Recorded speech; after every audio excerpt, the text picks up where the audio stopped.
How exactly do you build a beautiful scene like this? Hi, this is Burr Stewart, and I was over at Eric Vannice's beautiful 1895 era layout. So I went back into my archives and found some older photos of his layout progress, and I'll show them to you so you'll get an idea of how a model railroad comes together over time. But first, let's enjoy the progress that Eric's made on this beautiful Fine Scale Miniatures roundhouse model.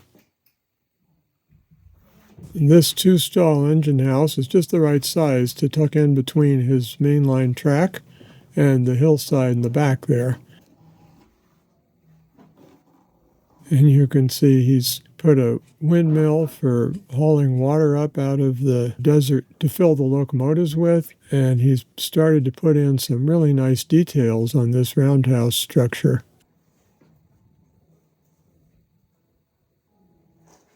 Workmen discussing things, bushes and weeds, despite the lack of rain. And here's a shot of the other side of the building.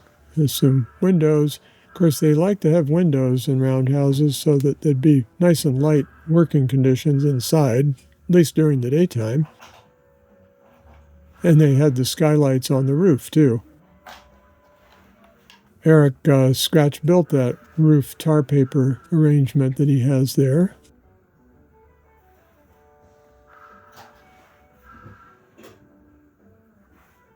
And, of course, you've got the turntable itself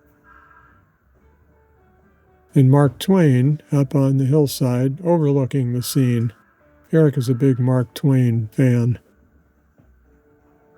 And that's how it fits into the overall layout. You can see the backdrop there. So now we're going to look at some of the construction photos that I happen to have because of years of visiting Eric at his layout. Here's the cardboard webbing, and you can see he covered the track to make sure he didn't damage anything while he was doing the scenery work.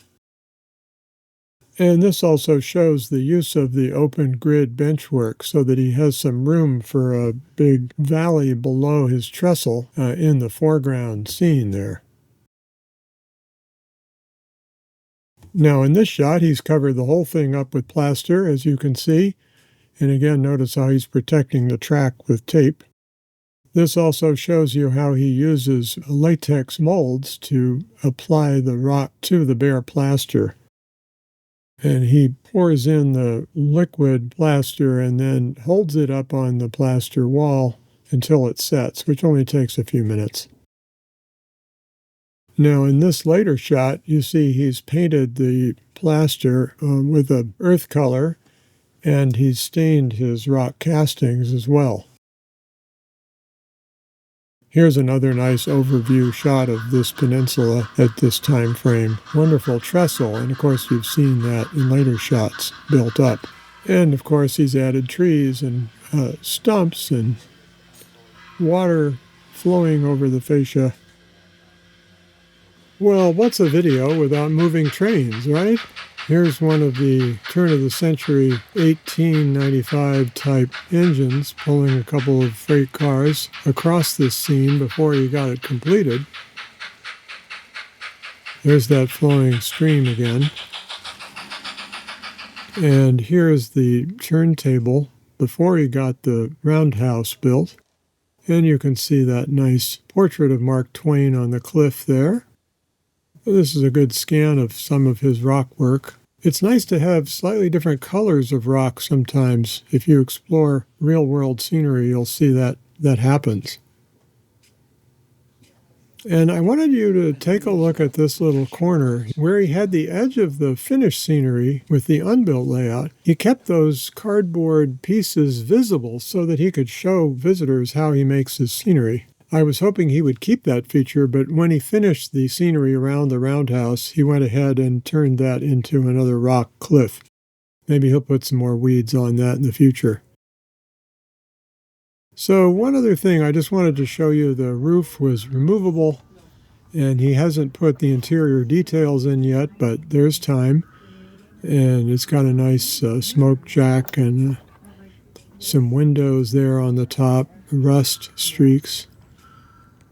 And that's the kind of the story. He's made that improvement to the layout. It looks like the scenery is almost finished now, so I guess we'll be covering details in the future now that the scenery's all done. And here's, of course, the finished trestle that I showed you the construction update on earlier. Isn't that a nice model? And if you enjoyed seeing this layout, I've got a couple of other videos of Eric's layout on this channel, so you can look for them, and I'll put a link to them in the description below. So for now, this is Burr Stewart, hoping you enjoyed this, and wishing you much fun with trains.